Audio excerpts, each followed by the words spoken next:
Yeah. You're listening to Autodesk's Digital Builder Podcast, a show that inspires construction professionals to innovate and use technology to improve how they build our world. I'm Eric Thomas, and I've been working in construction for nearly a decade. And now I have the privilege to sit down with industry trailblazers to hear how they're solving construction's biggest challenges and redefining the future of the built environment. All right, welcome back to Autodesk Digital Builder Podcast. I am your host, Eric Thomas. And this week, we are talking about all things pre-construction. So basically the start of our projects, the exciting chaos of the bidding process. Many of you have likely heard me talk about being a formal proposal manager, so we may talk a little bit about the joys of RFPs and why I don't like that word anymore. But beyond that, I'm excited to introduce two gentlemen that are here to help me tell this story today.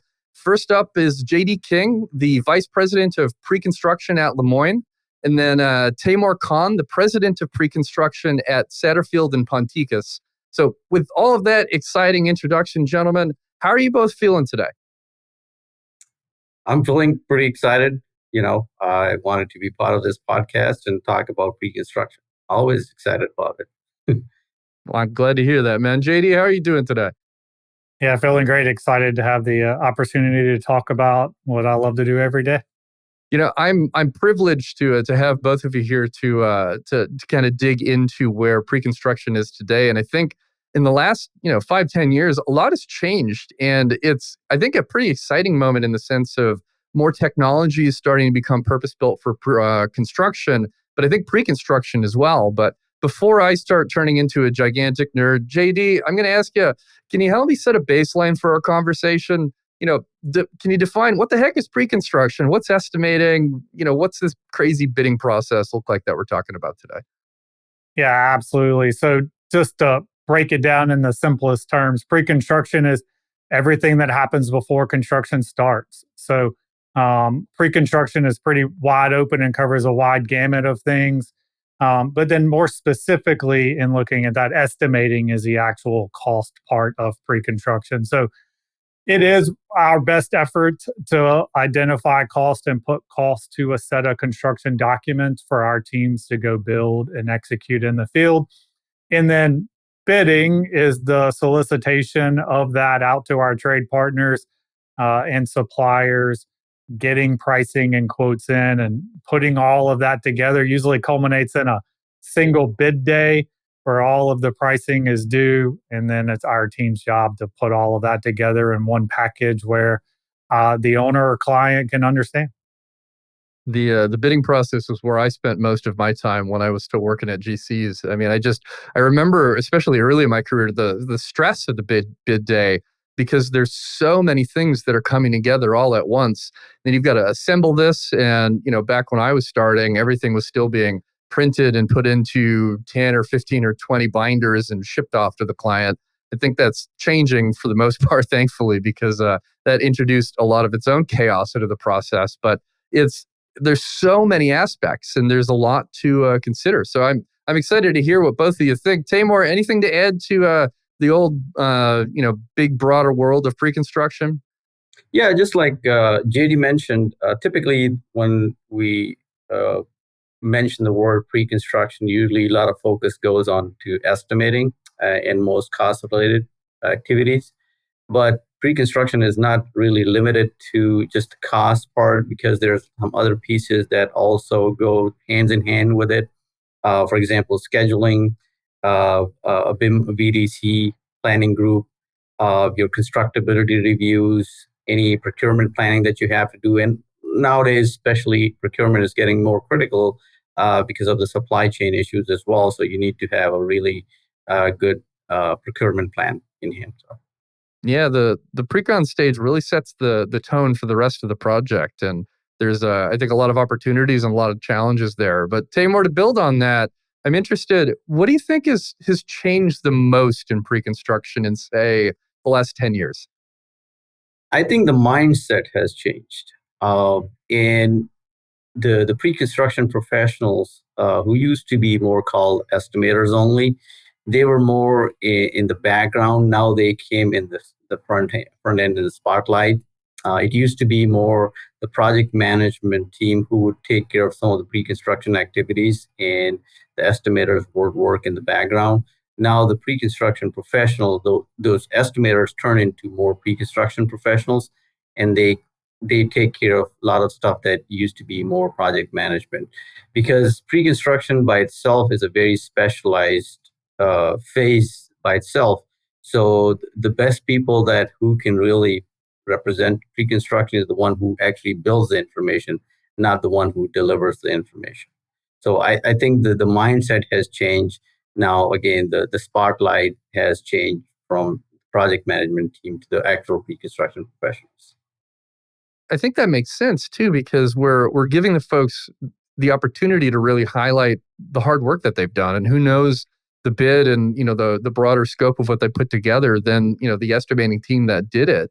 I still remember sitting in bid reviews back in the early days of my career, sometimes 5, 6, 10 hour long bid reviews on some must-win projects, and just watching the estimators dig into the weeds, especially early in my career where I didn't know anything about anything, if I'm being very honest, was enlightening. And it's cool to hear they're having more of an opportunity to share that perspective and that knowledge with, owners and customers and clients, and, just, I think, get some of the spotlight that's very much deserved. JD, any thoughts on your side, or, alternatively from both of you, what might not have changed as much as we would have liked? Yeah, I think we moved into a much more collaborative environment now in pre-construction. I think a lot of the industry has shifted into design assist or CMAR, where you're working with an ownership team, a design team throughout the pre-construction process, and better help defining that. Although on the other side, I still feel like there's still a lot of old hierarchy that's still out there. And we're not completely on the level field across the board between architects and our trade partners and construction managers and GCs. But it is moving in the right direction. Well, I'm encouraged to hear that, and there's just so much that goes into it that these folks have an incredible skill set. I can just think of looking back at bid day for maybe a $200 million project, the number of subcontractors and trade partners we had to bring bids in, everybody getting those in late because they don't want their numbers shopped around, which I understand. But as the proposal manager, made me very sad inside, because it meant that I was trying to assemble something at the absolute last minute. And, especially with the federal side of things that I was mostly focused on at that time, one mistake means your proposal goes in the garbage. And so it's a very high stress environment. And I think, just making sure that the folks who are doing that work are getting more of the recognition for what they're contributing, I think is a really great shift in the broader scope of things. And JD, you said something the last time that we spoke along the lines of precon is not about just delivering news and numbers. It's about controlling the outcomes. And I wrote that down because I thought it was really insightful as far as the broader scope of pre-construction. So can you expand on that thought a little bit and tell me a bit about how it impacts the way your teams work? Yeah, I think when a client comes to us, they're hiring us to guarantee certainty and outcomes in pre-construction. And in that, on the other side, anyone can just deliver news, right? If our job was just to take numbers, plug into some big Excel spreadsheet and hand over a number, that you're not being proactive, you're being reactive. You're just delivering news and hoping that it's good news and not bad news. And for us, the pre-construction side, and what I urge my team to do on a day in and day out basis, is to get involved early, to get curious about it and really dig in, and let's try and predict the outcomes a little better, or control the outcomes, instead of just letting the environment kind of dictate what happens during pre-construction.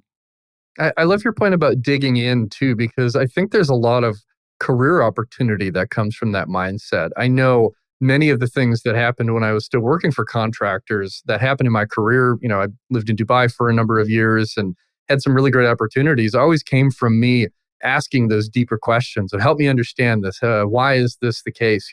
I think this is really interesting. Can I work on that proposal? And I think that does both the individual service, but also, as you alluded to, the customers and the owners and the clients you're working for get so much more out of that than just here's information, do with it as you wish. It's a very different mindset.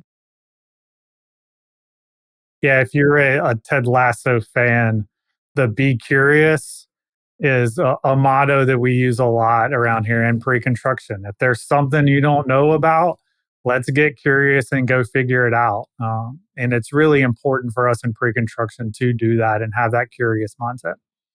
And it's such a cool industry in that regard because there's so much to know and learn, and there's so much that each of us won't know and need to rely on experts. And that's why we build our big and diverse teams and bring all these different perspectives to the table. But like, if anybody's out there curious about construction or wants an industry that's gonna teach them something new basically every single day, well, I've got a career for you. Pre-construction is not a bad place to find your way and end up. Taimoor, I'm also curious to hear a bit about your thoughts on the relationships across all of the organizations during the pre-construction process. So I think this trust and relationship can extend between your own team. This could be with your owners, your trade partners. Like, unpack that a little bit for me and how that influences the way that your team works. Yeah, so let me give you a little background because that's how traditionally the pre-construction professionals were seen and treated as, more like an introvert who is probably sitting in a corner in crunching numbers. And now in the last decade, the things have changed or evolved. I would say they are turning more into an extrovert type of position where they are more actively communicating with the owner, with the design team, and all the stakeholders. Of course, the subcontractors, they were still doing that in the background, but I think it's getting more and more coming into the front end as well, along with the design team and the owner as well. So relationships are the core of pre-construction, a successful pre-construction process. If you do not have strong relationship, you will always have challenges with the communication. And whenever you will have communication gaps, you will always have, unpredictable, results. So in order to do so, you have to rely on your relationships. So that means that during that pre-construction process, you have to develop and also really cash out on those relationships. Some of these relationships, of course, are ongoing with different projects. So especially with the subcontractors, those are your key people that will provide you the information that you will be relying on. And then the owner and the design team is relying on the information that you're providing. But without a trusted relationship, that could be a little bit of a challenge, right? Because nobody is trusting each other's information. Now, how you build a trusted relationships is basically consistency. So whatever you say, you deliver the word, that your actions should always consistently follow those words as well. So that's kind of build your authenticity, and that's gradually develop, that trust as well. Trust is not built like overnight. It's a process. And that's why, that's why the pre-construction process is so important. That gives you an opportunity to build those long-lasting relationships, and of course the trusted relationships. I think we completely depend on those trusted relationships, and that helps us in bringing people together and make all those decisions collaboratively. And I think that informs so many aspects of a successful organization, both from just the immediacy of a single project being successful, but if you are working with the owner that is a serial builder, they build over and over and over and over again, you build that relationship, you might start getting sole sourced work. You might start getting priority in that relationship. You might start having the opportunity to influence the RFP as the GC and, help strengthen that and, just continue that transparency. But I think also the same goes for our subcontractors. And the moment you burn one of those subs, if the trust doesn't linger and you work in an area where, maybe things are really competitive, maybe there aren't a number of subs that are able to do this scope of work, like that impacts everything downstream as well. And so there's so many things to consider, I think, as we just think about how we treat folks and how we communicate with them. And, I know construction is a risky industry at times, and I think construction firms are risk managers alongside being builders. And they have to protect themselves. But I think we can do it in a really equitable way, as long as we put the thought behind that before we start going out to bid and working with everybody. So I appreciate that context. JD, anything from your side that we haven't touched on here? I mean, trust is it's a broad topic, of course, but I think it's a critical one to our success. Just to reiterate the relationships with your trade partners as a construction manager, general contractor, our estimates are made up of 90% of trade partner cost. There's a very small portion that's the GC's coordination and the logistics and insurance and fee. The rest of the work is our trade partners and the experts that actually put the work in place. So that relationship, that trust that we put in them every single day is important, and building that over time, as Taimoor said, is incredibly important for all of us. You make an incredible point there too. I mean, a lot of GCs will self-perform some scopes of work, but you're most certainly not doing every single aspect of the build unless you've got a staff of, well, considerably more than most GCs carry, regardless of their size. It's not how the model works. And I think just really focusing in on the fact that these trade partners are building and doing the brunt of that work in most of these projects, just really emphasizes the importance of both trust relationship, or the trust in a relationship, but also, just how critical they are to us being successful as an industry. And JD, that actually leads nicely into my next question for you. Can you tell me a bit about the steps or methods that your team takes to find subcontractors, like in all the trades, to bid on your projects? In soliciting trade partners for pricing, we use TradeTap for pre-qualification and Building Connected for actually soliciting and sending out those bids. And in that, both of those coordinate with our ERP and allow us to view, internal and external backlog. But to start with, we set the projects up by breaking them up into bid packages and then go assigning trade partners and suppliers to those individual bid packages.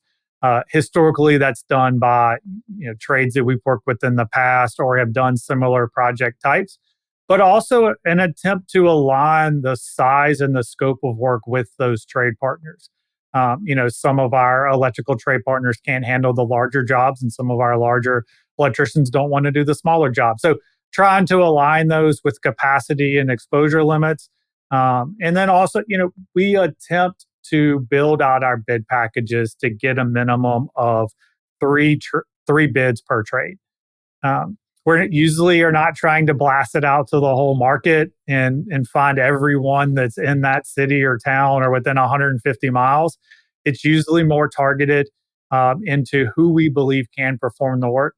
And then it's an attempt to get a minimum of three prices lets us understand what the market average is.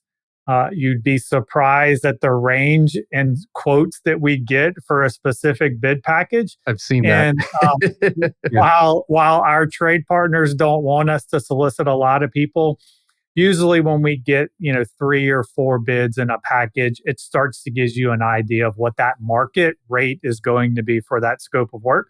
Because it can vary widely depending on the amount of work in that town or the project type, and between how different people have looked at the project. So I think you're building out such an important nuance that comes back to our trusted communication too, because as I was chuckling a minute ago, I've seen those bids roll in where one rolls in for a scope of work and it's at $2 million, and the next bid rolls in and it's at $17 million, and you step back and go, whoa, like what's going on here? And then the third bid doesn't show up. And so you're sitting here scratching your head trying to figure out why you've got such a gap. But that comes into such a communication moment, because whether you've communicated the scope in a way that the subs understood, or if the subs had questions and they did or didn't answer them and felt comfortable asking those questions, there's so much baked into that to ensure that, everything is apples to apples as you kind of elect into your final pricing for bid. And, as you step into,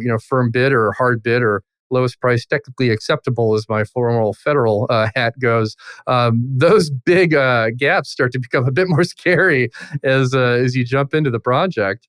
Taimoor, I'm curious to hear what else you might have to add on there. It's good to hear that technology is playing a role, I think, in this moment where it was not really when I was still dancing in proposal land. Yeah, so the bidding approach or even pre-qualifying the subcontractors is very much similar to what JD mentioned. We use the similar tools. We use Building Connected and TradeTab for pre-qual. So the first thing is usually finding the right trade partners for a project. And sometime when you are working on specific type of projects or a specific market, you have built relationship with a specific group of subcontractors. So typically those are your, the subcontractors to go subcontractors on those projects. But you would like to have that competition that JD just mentioned, that when we estimate, or the unit prices that we put in our estimates are based on a competitive bidding situation. And then we expect that we will receive at least 3 competitive bids in that bid package. If you do not receive those 3 bids, then that means your numbers can vary. And either you need to have a plan for that. And that's why we typically reach out to the subcontractors to gauge the market before we get into the bidding process. So that way, the numbers that we have to adjust, let's say, for example, if there's a certain bid package we don't have good coverage, and there might be 1 or 2 subcontractors. But we need to assume some sort of a contingency for that non-competitive type of situation in our numbers. Because on the bid day, if you receive, let's say, 1 or 2 bids in that category, then those numbers may not be as competitive that you were expecting. So that will kind of raise the numbers a little bit. So you need to have that cushion in your estimate to cover that gap. Working in one specific market is typically not that problematic, but when you are trying to go into different markets and you have to reach out to subcontractors you have never worked before, that's become a little bit challenging. But we do certain events every year or every 6 months where it's kind of subcontractor outreach type of events, where we invite these subcontractors that we have never worked with. So that way we can talk to them. We kind of get a feel, get to know each other, and have them on a prospect list for the future project or the markets that we're trying to get into. So I think there's a process to build those relationships in the background. So whenever you have a need for a bidding on a specific type of market or project, then you can go and work on that one. It makes sense, and it does really lean back into that portion of the trust narrative that we were just having, because you're setting yourself up for success, both in the moment during the bid, but from what it sounds like, there's work that you can do in advance of that, which I think everybody on your team and every proposal manager you work with is grateful for, because it means bid day is slightly less chaotic, as you can step in and feel more confident about those numbers, and maybe give 45 minutes to put the final proposal together instead of 15 or 5, which I've been privy to more than a few times as well. And I'm thinking about the other side of this as well. So how can subcontractors and trades and specialty contractors, how can they make themselves more competitive or more likely to be picked, even if they're not the low price necessarily, and also find more projects to bid on? Like, what does that look like from your perspective as a GC that has to work with all these folks? JD, you want to go first? Yeah, I think, we've talked about it a ton. It's relationships, and it's reaching out, finding and talking to those estimators and pre-construction professionals in the markets that you work in. Make sure they're aware of the work that you do, the size of work that fits your portfolio, getting pre-qualified, understanding what that looks like, what from a general contractor we're looking for around insurance requirements, safety requirements, and reporting, and then making sure you have the right scope of work for that. So it's discussing with the estimators and the pre-construction managers, understanding the scope of work, understanding what we expect them to look at and bid. The easiest way to get your bid thrown out is you exclude a bunch of scopes of work that we expected you to pick up when your competitors are going to pick it up. So I think being clear on the expectations from us, but it all starts with with building those relationships, calling them, visiting them, talking to them, and helping them understand who you are and what you do is the biggest thing. The cold calls or the just sending an email and a quote on Building Connected and wondering if you're low, it is not the way to get work now. It's got to be based around relationships and building that rapport with the pre-construction team. It makes sense. And I think about, working on proposals where we weren't necessarily qualified for the thing that we were bidding on. And I think that can trickle down to our trades and especially contractors as well, as far as understanding what scope makes sense. And I think, Taimoor, you mentioned a moment ago, as far as, giving the right electrical contractor the right amount of scope for the business that they can do. I think, not bidding on something that you're clearly not qualified for is also something to keep in mind as you jump into the mix, because it can also frustrate somebody too, because you're going through all this stuff and you go, you guys have done $200,000 projects and you've bid on $7.8 million of the work, and this doesn't add up, So there's a lot of thought, I think, that goes into it on either side of it. Taimoor, any thoughts from your side as far as these specialty trades doing a better job of finding more projects if they're looking? Yes. So there's two aspects to it, and I will point out one of them is like receiving the bids and right bids, like complete bids that JD mentioned about, when you have these different spread of the bids, and that's usually the scope. Somebody has more exclusions than versus the other subcontractor. So those conversations need to happen before you receive the bids. And one of the ways that we have dealt with it is that discuss the scope with the subcontractor and make sure that they understand the scope and they will have all those as inclusions, not just exclusions. So when you receive the numbers, especially that on the bid day, it's very hectic. So you can't really call every single subcontractor and verify the scope. So that needs to be done before the bid day. And that way, when you receive the numbers, you know what it includes. And of course, that comes with the trust as well, that that the person who is submitting the bid, they will compile their number based on the discussion that you guys had before. And if After your the bids, sorry, I was just going to say, if your precon team is calling every single trade on the day of the bid, that's the recipe to have your proposal manager quietly crying in the corner by the printers. They just go, no, please. And the most funny part is that once they submit their numbers, they go out for lunch. And you can't reach out. We're gone now, and you're just like, well. And you want to use their numbers, and now you're in a dilemma that should I not, right? So after the bidding process, all of these subcontractors will call you. How did I do, right? And you're not really supposed to give them the exact numbers, or if they were not the low guy, if they were second bidder or third bidder. But what they're looking for is not really just get the project. Of course, they would like to get the project, but they are looking for a feedback. And that is the time when you actually build relationship with the subcontractors. When we need the subcontractors, we are so nice to them as a general contractor, because we want the bids. As soon as they submit their bids and now they want the feedback, we don't even pick up their calls. That's not a way it should be, right? So that's the time when you build a relationship with subcontractors and you can provide them a feedback where it can help them to be more competitive in the future. So you can say, okay, you know what? You did bid in last 3-4 projects with us, and you've been consistently 5% higher than the low bidder. So that way they can get that information and maybe refine their bids for the future projects. But if they don't get the right feedback, they won't be able to get competitive because they're just completely lost. What did I miss, or what can I do better, right?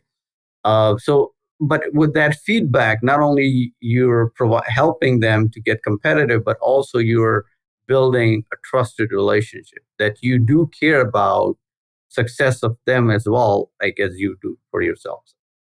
I love that because it's something that's missing, and it's easy to miss because everybody's so busy and people move on to the next project or feel uncomfortable about offering that feedback. But I think if folks are sincerely asking for it, it is a big opportunity, and it benefits your company as well, because you've helped them understand why you chose not to go with them to the degree that you're able and comfortable. I mean, I can think of, especially back in the federal days when we were bidding on things in new markets with new subcontractors, and sometimes a bid would roll out and these were hard bids and we might be 2x the price of the one that was awarded it. And there was always, we step back and go, oh, okay, like what happened? Where did we miss the mark so dramatically?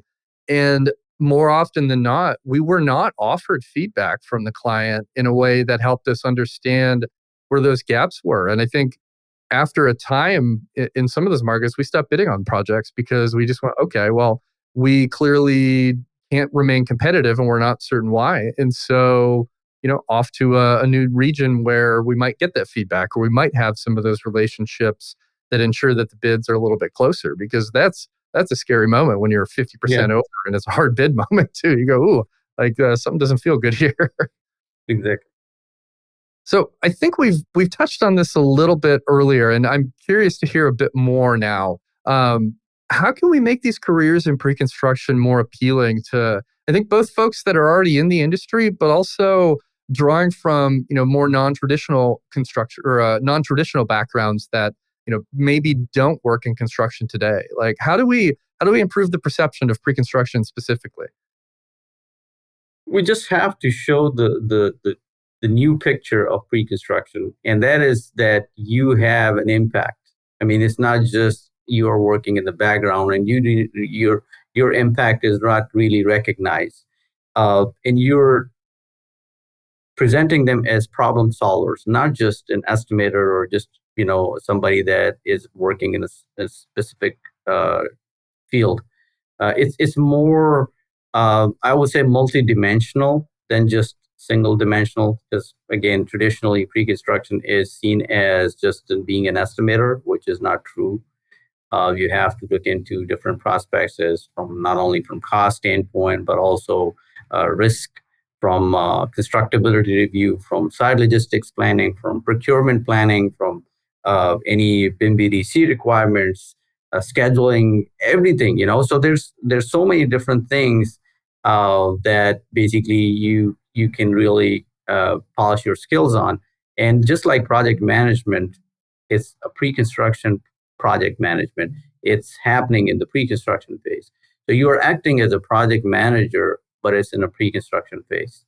So you have a similar impact. Actually, I would say that you have a better, I would say, higher impact role, because all the financial decisions, or the most financial decisions, are made in the pre-construction phase.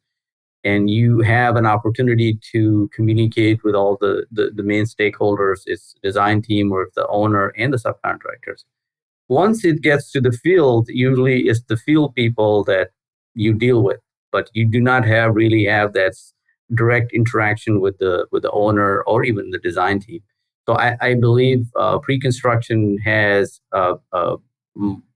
one way of kind of like playing a role as in business development as well.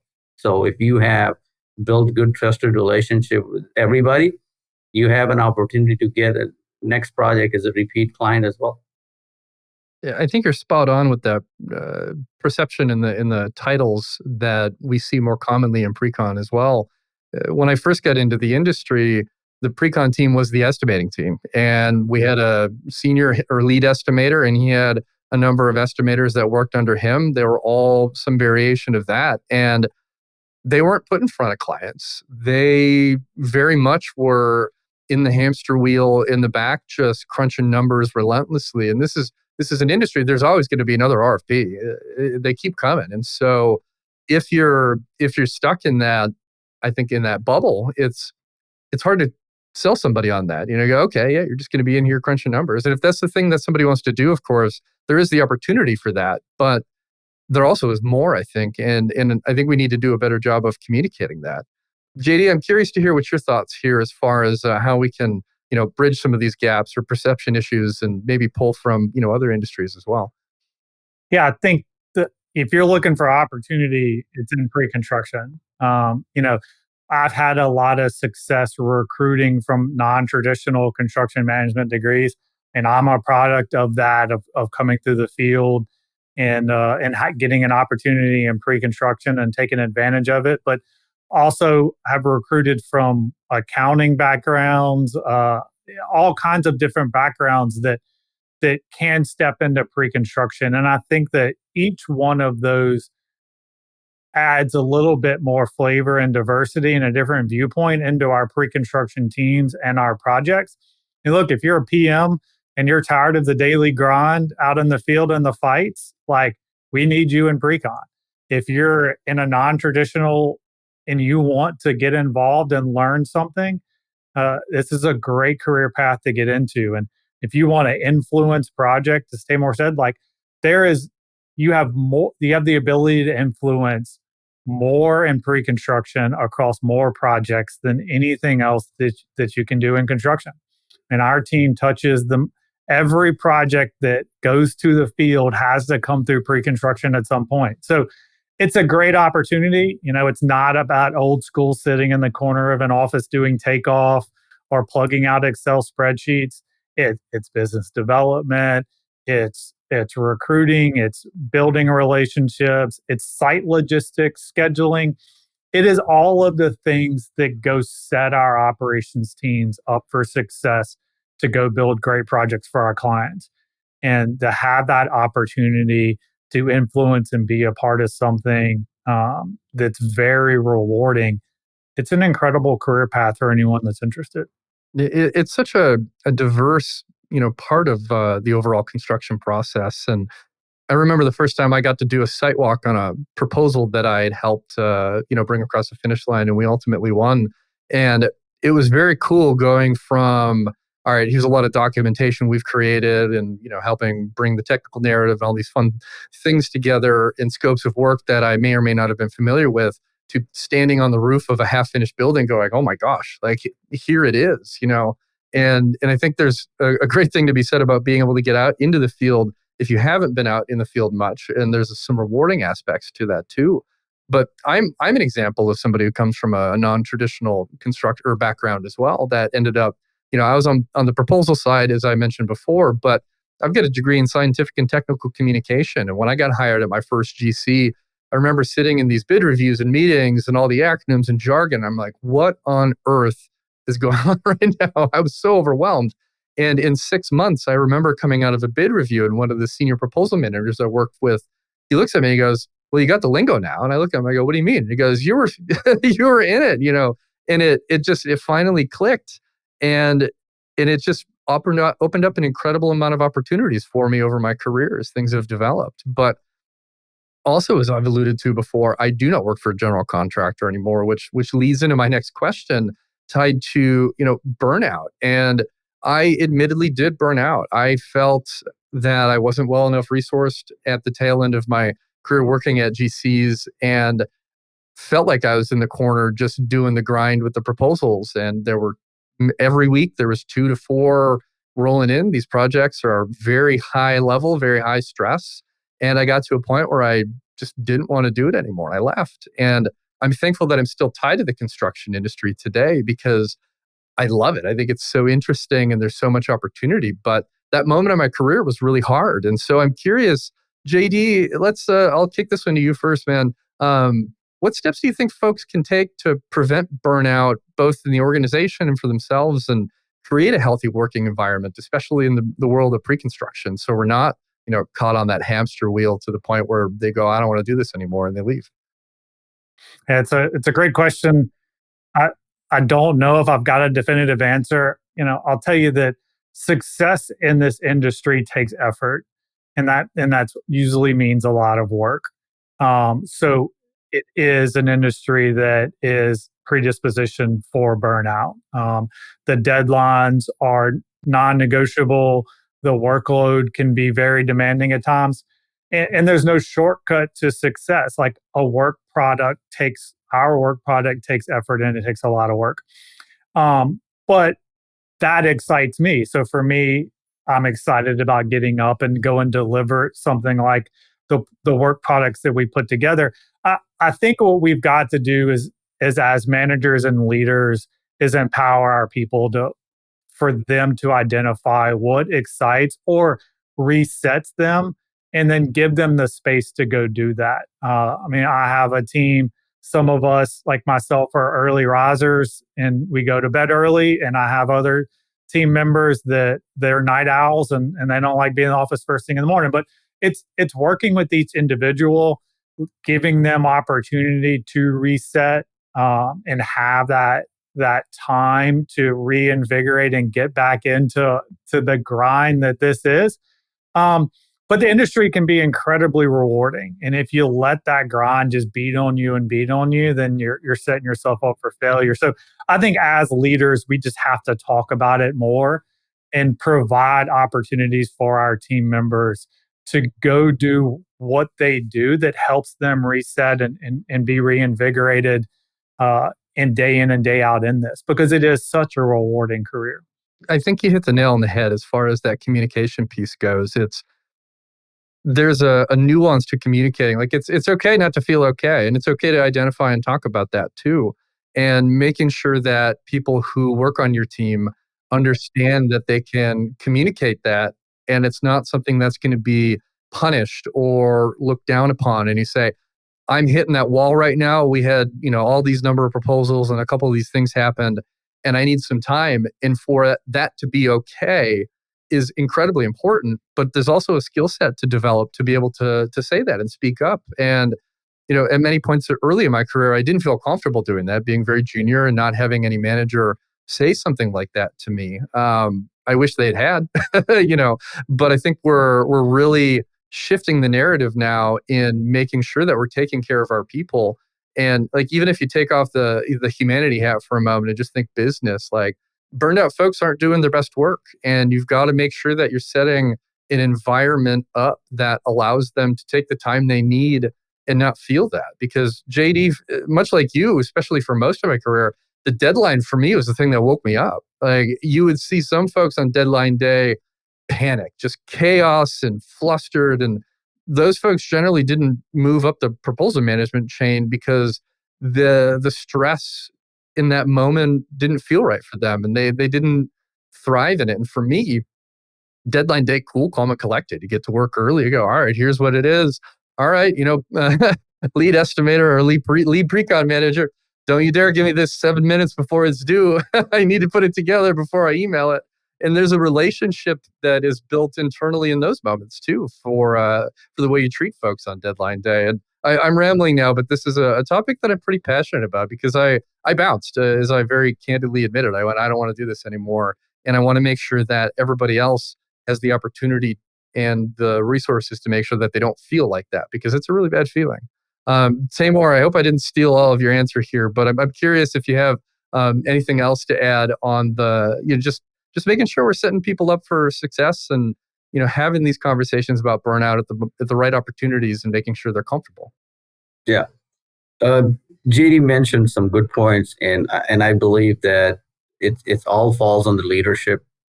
And as a leader, you have to look at as your group as a whole team. You can't just take them as an individuals.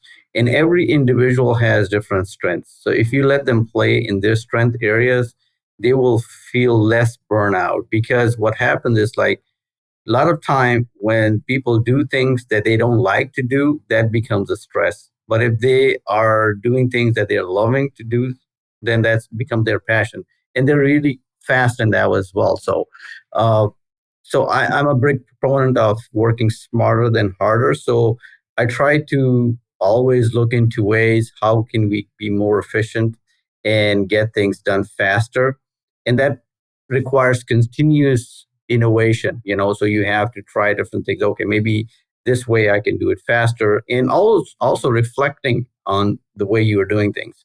A lot of time we're in so much in the process that we keep following the same process over and over again. So you still continuously need that refinement in that process to get you more efficient. And again, it's a team play game as well, right? So you need to see, okay, who is good at what, they can do that faster. So you assign them those things, responsibilities, compared to expecting everybody to be playing the same way the other person is playing. And that's kind of a little bit of an unfortunate in organizations, that we have a high performer, and then we try to expect everybody to be performing the same way, like the top performer in their skill set area, while we don't recognize or fail to recognize that everybody or every individual comes with a different strength. So we need to understand how we can really put a team together, a strong team versus strong individuals.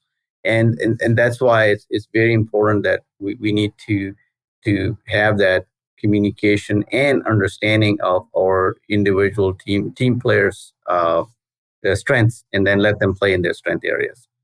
There's a lot of responsibility on managers to do a lot of these things well and communicate these nuances in a way that folks both trust and feel comfortable following through. And I think there's also a responsibility of the broader company to help train a lot of their executive and leadership teams, or at least at the very least define some of these expectations from the top down to show that they're expecting, what needs to be communicated and how it needs to be communicated. Because I've seen so many times where folks have been promoted through the ranks in their organization and suddenly they're the manager of the team, but they've never been taught how to be a good manager, or they've never been told what the leadership team really truly expects from them as a manager. And I have tremendous empathy for folks in that position, because it's a hard moment where all of the things that led to you becoming the manager and getting promoted up that track, oftentimes you're not doing any of them anymore because now you're managing a team. And so it's a very different skill set,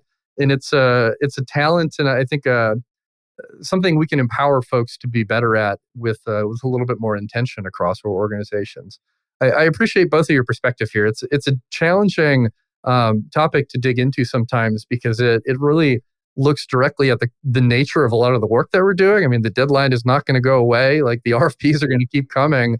And so finding a way to, everything around those two nuances to make them as supportive and intentional, I think goes a long way. But Taimoor, you mentioned something a minute ago that I want to lean in a little bit more on. And you've said to me a couple times now that you're passionate about innovation. JD, you've said the same. How do you make meaningful opportunities for your team to try something innovative when these project timelines and these deadlines are so constant? I know many folks feel the opportunity to try something new when something's due in 2 days and they've never done that before. It's a balance. I'm curious how your teams navigate that. Yeah, you give them freedom to fail, because if you're not failing, you're not trying anything new. And as a leader, of course, you have to take on that responsibility, take off that pressure of the blame. So basically, if things go wrong, you take the blame instead of putting it on them, right? So a lot of people do not try anything new or try to innovate just because they have fear of failure or not able to meet the deadlines.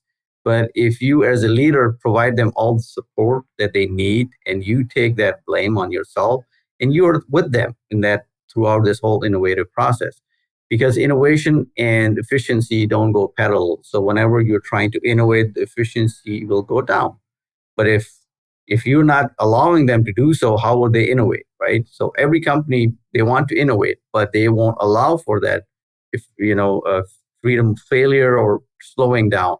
So you need to have that sort of a contingency part of your plan as well. Just like we have a contingency to cover the cost, we need to have a contingency to cover that little bit of the productivity issue as well. And it comes right back to communication as well, because you've got to communicate that security to your team so they know that they're not going to get fired if you've tried something new. And if you are trying something different, probably communicating that upwardly makes sense too, because you give everybody an opportunity to make sure it passes the smell test as far as, are we going to do this right now? But without that freedom to make a mistake or have something not come through, everybody's going to be afraid to try something new. It's just, it doesn't create that environment for success. JD, how's that look like in your experience and contrast? Just curious. Yeah, I'm a little bit on the different. Well, I used to be the guy that was every new shiny object. I was all about every new email or software I saw I wanted to try and do. And I've had to temper that a little bit over time and not jump on every shiny new object, and really tried to get our team to focus on let's maximizing the use of the tools that we have now. And then if there's something additional we need to add in, let's go find the right thing for that and be more intentional about it.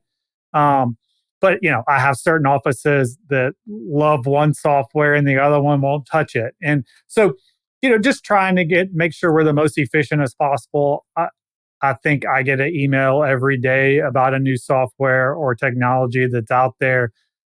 It's great for the construction industry right now and this focus around it, but just making sure that we're using all the tools correctly and not just going or being cautious about not just going grab something because it's new and shiny, and making sure that our team doesn't have to go learn a new tool for every single thing they want to do that day. So just trying ultimately, I think, to be more efficient with what we have and then intentional about the new resources that we go out and look at. We have an R&D team that'll go pilot some software for us on different projects to make sure that it's not affecting the majority of the company. They can go see if it's worth it or not, and then if it is, we'll do a corporate wide rollout and do some training on that. But I think for me, it's just trying to be a little more cautious around what I go jump on, because I can have a tendency to do that. You touched on a lot of really great points. I would like to add a quick comment to what JD mentioned. And innovation is just not about adopting newer technologies. Innovation is more about finding ways to do things better the way you're doing things right now.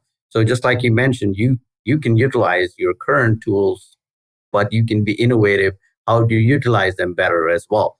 So it's not just about, bringing every new technology or every shining object, but also just looking at things and say, you know what, I think this can be done better this way. So that's somehow people, when it comes to innovation, they kind of attach it to just the adoption of newer technology. It's not just adoption of newer technology. You're both absolutely right. I mean, training is a huge portion of whatever you choose to do with the tools that you do deploy on the technology side, because you've got to ensure your teams understand how to use the tools, but also how you expect them to fit into the process, and not over deploying tech to the point where people are overwhelmed and they go, oh my gosh, I have to learn a new tool every time I sit down to start putting this bid together.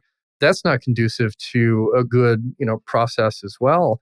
And JD, I have to chuckle, like the shiny new toy syndrome. It's a real thing in our industry today. And I think a lot of folks feel very similarly in that, 10 years ago, there weren't a lot of purpose-built tools in this regard for the construction industry. Folks weren't necessarily paying attention.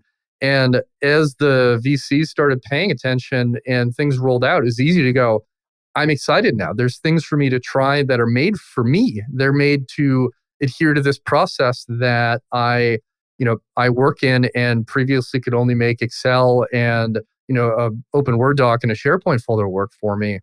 But you need to be intentional with that as the more comes in, because all these tools need to connect to each other. Everybody needs to understand how to use them. You have to understand if using them takes more time, even if the thing that's output might be better. Like there's a multi-layered conversation. And I agree with you entirely, Taimoor. Innovation is not simply just let's get new technology. This is a holistic way of looking at the way that we get work done. And it does not have to necessarily tie to a tool, whether it's physical or something that's in software. So I'd like to think about that future aspect for a moment, actually. So I've got two more questions for everybody today that I'd like to dig into. First one is very future focused. And so ignore the fact that you've got to try to, pump the brakes, JD, on what's new and shiny coming your way for a minute. But like, think about 5, 10, 15 years from now. Like, what tools do you think are in the pipeline for our friends in pre-construction, or what do you hope comes where, maybe the VCs out there listening will pay attention and build it for you if you let them know that it's a gap in the process? Yeah, sure. I think for me, where I would like to see the industry go is more around the 3D modeling and building of construction. I have a running joke here that we go design things in 3D to print in 2D to go build in 3D. And now there's a lot of contractual requirements that require us to do that in contract documents. But I think as an industry, if we can get into a more collaborative environment around, let's go build that model together. And ultimately, can you go build the building before you build it in a 3D environment, create a plan, and then go execute that plan in the real world? I think for me, that would be my vision of how this industry gets better at building the things that we build. I like that. And I think it's something we're getting closer to as more folks start to understand how to use these tools and are trained on them, like we were talking about a moment ago. I think there's a class at Autodesk University this year that digs in on BIM as a contract document. And I think that's an ideal state down the line if we can get everybody on the same page.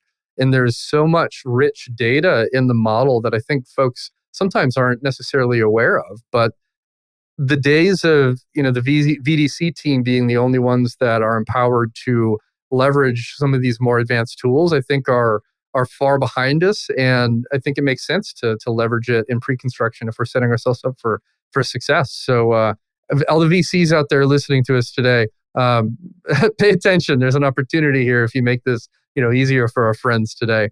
Taimoor, I'm curious, what's your take here in the next 5 or 10 years or beyond? What are you optimistic will come, or what do you think is going to be headed your way?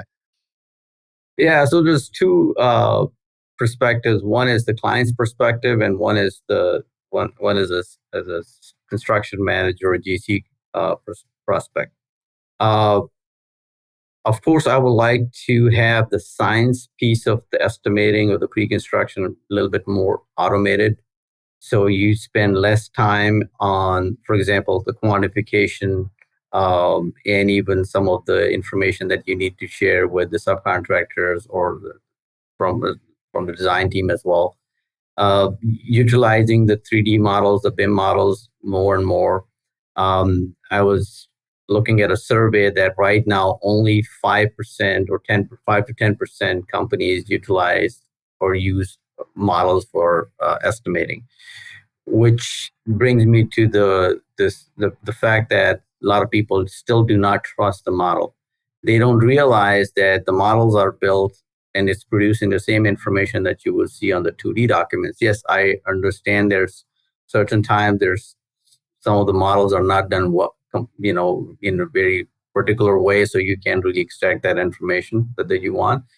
But the more you get comfortable with the BIM models, you can really take that information from the model as well. The client's part of it, I worked on some project where the clients wanted the 3D models as built models, which is a fully coordinated MEP structural architectural model, which they utilize for facilities management. So now instead of having like heavy tons of warranty papers and manuals, everybody is trying to go towards the model base, so you can have the facility manager holding an iPad walk through the facility and can really tell if there's a light fixture replacement, they can just click on it and they would know what light fixture that is, and they can create a work order right from their iPad, right? So they don't have to really look for what into all the warranty or manuals or equipment manuals. So they don't have to walk around with all that heavy manuals. But it's a 3D model that gives them all the information. And when I talk about the automation of the 3D models, I believe, just like JD mentioned, I think it will be coming to the point where the construction managers and the design team can put a model together that will have the costs tied to the components. So as they build a model, they can really see in real time what the cost of that specific model is going to be. There's going to be more going towards parametric and model-based estimating. I think it makes sense. And I love the point about that living, breathing model in facilities management. I think the concept of digital twins are starting to become a lot more reality. and the progressive owners out there are having these conversations, because there's a lot of things you need to think about at the start of the project, well before you start, pouring concrete or thinking about, site works, that have to happen to ensure you can create this digital twin in a efficient way. I mean, you can create one after the fact as well, but it requires a lot more effort and nuance. But the cool thing I'm seeing is, as you mentioned, this is a facilities management tool now. It's not just our documentation's on an iPad. It's, I'm sitting in my office, I'm told that this light fixture in this room is not working, and you can pull all that up without even having to walk out to the site now. And so you're saving so much time. You're not, having your facilities team out on a ladder pulling a light bulb down so they can look it up to go figure out what they need to replace it.